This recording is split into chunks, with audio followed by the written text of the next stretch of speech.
Halo semuanya, Assalamualaikum warahmatullahi wabarakatuh. Ketemu lagi dengan saya Arum.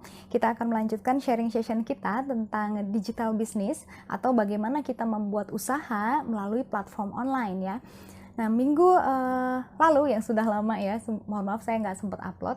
Jadi di postingan yang sebelumnya ini kita sudah membahas tentang bagaimana cara kita berbahasa kepada konsumen kita. Atau di situ saya menjelaskan tentang copywriting. Nah, sekarang kita akan berfokus pada bagaimana caranya mencari ide dalam konten, gitu, dalam membuat konten. Khususnya untuk konten-konten di Instagram atau di Facebook, gitu ya. Jadi pertama, hal yang bisa Anda lakukan untuk mencari ide saat mau membuat konten Instagram untuk brand Anda, yang pertama adalah melalui Google Trends. Anda bisa ngecek tuh di Google Trends hal-hal apa saja yang banyak dibicarakan oleh masyarakat Indonesia pada saat ini. Atau di situ konsumen Anda sebenarnya lagi senang ngomongin apa sih gitu ya. Nah, hal-hal ini bisa Anda jadikan bahan untuk bisa membuat konten di Instagram. Lalu, selain Google Trends di situ, Anda bisa cek Twitter, trending Twitter. Saat ini Indonesia sedang bicara tentang apa, lalu Anda hubungkan brand Anda dengan pembicaraan yang sudah hangat, begitu, yang sedang hangat dibicarakan oleh masyarakat. Sehingga di situ masyarakat itu bisa relate dengan postingan Anda. Ketika masyarakat atau calon konsumen Anda ini bisa relate dengan postingan Anda, dengan konten Anda, maka mereka akan merasa lebih dekat dengan Anda sehingga bisa tercipta engagement yang lebih tinggi, begitu ya. Berikutnya, selain lewat Google Trends, juga lewat Twitter, trending Twitter, kita juga bisa lihat di Instagram. Jadi caranya kalau misalkan Anda pengen lihat trendingnya, itu Anda bisa klik di explore, lalu coba lihat hashtag yang terkait dengan Anda, terkait dengan brand Anda itu, di situ lagi banyaknya apa. Jadi trends terkini itu bisa kelihatan kalau di Instagram gitu ya. Nah, berikutnya, inspiration is everywhere. Jadi orang akan tertarik dengan Anda jikalau postingan Anda relate dengan diri Anda.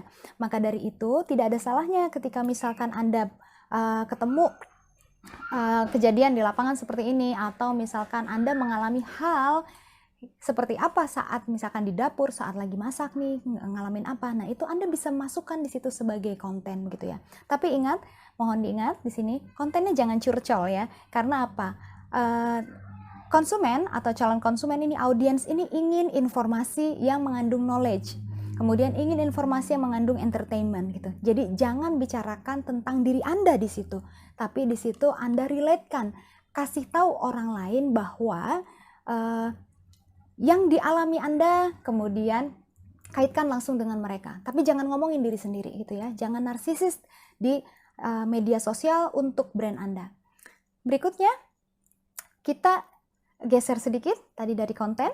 Lalu sekarang kita ke tips berikutnya, yaitu bagaimana supaya postingan kita ini bisa engagementnya lebih tinggi. Gitu. Engagement itu artinya kita direspon oleh netizen atau oleh calon konsumen kita, atau di situ oleh followers kita gitu ya. Caranya gimana? Yang pertama di situ tolong Anda pertama dibuat Instagram bisnisnya itu pada profil Anda tuliskan di situ keywords atau kata kunci. Kata kuncinya ini adalah berkaitan dengan bisnis Anda. Misalkan Anda jualan seblak, maka di situ di profile itu tolong dituliskan seblak instan di mana gitu ya. Jangan Anda justru malah menuliskannya itu konten-kontennya tentang diri Anda, maka konsumen tidak akan tertarik gitu ya. Jadi Anda sebaiknya ditulis di situ di profil adalah kalau bisa nama brand, atau kalau misalkan di brand-brand yang sudah terkenal biasanya mereka menuliskan hashtag atau slogan yang mereka pakai gitu ya. Berikutnya, untuk bisa meningkatkan engagement lagi, kita bisa menggunakan metode hashtag. Kita manfaatkan hashtag di Instagram atau di Facebook gitu ya. Kenapa? Karena gini, ketika Anda menuliskan hashtag, maka postingan Anda akan mudah terindeks oleh Instagram dan bisa direkomendasikan pada explore gitu ya, pada pencarian yang lebih luas gitu.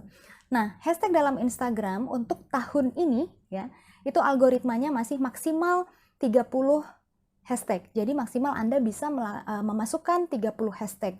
Lebih boleh nggak gitu. ya boleh-boleh aja terserah Anda, tapi efektifnya Anda memasukkan hashtag sebanyak maksimal 30.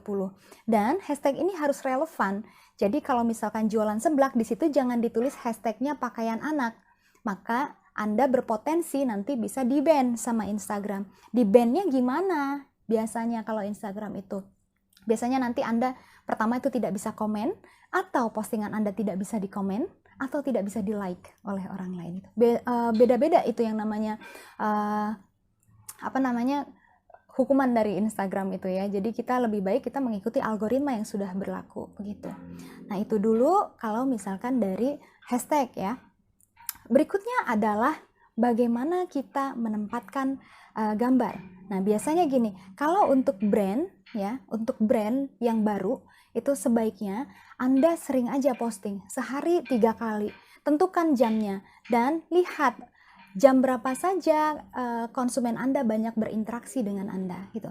Lalu setelah posting, tolong sediakan waktu 1 jam untuk bisa Anda berinteraksi dulu dengan konsumen Anda gitu ya.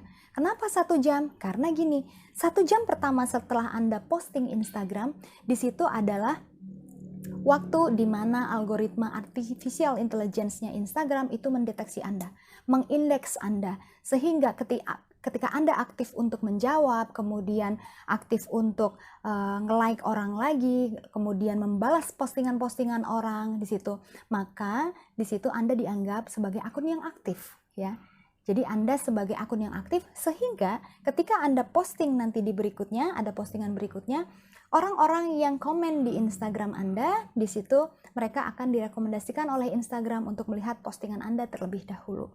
Begitu, itu adalah keuntungan saat kita memanage konten. Untuk berikutnya nanti akan saya sampaikan bagaimana kita membuat konten yang bisa disukai oleh audiens kita. Bagaimana caranya membuat konten yang tepat dan efisien juga buat kita. Tepat buat konsumen, efisien buat kita. Karena sekali lagi, meskipun dalam bisnis online atau bisnis digital, sasaran kita itu adalah konsumen yang mereka adalah manusia, sehingga kita harus memperlakukan mereka dan memahami perilaku mereka sebagai seorang manusia. Sekian dulu dari saya, sampai jumpa lagi, sampai bertemu dengan pembahasan bisnis digital berikutnya. Salam.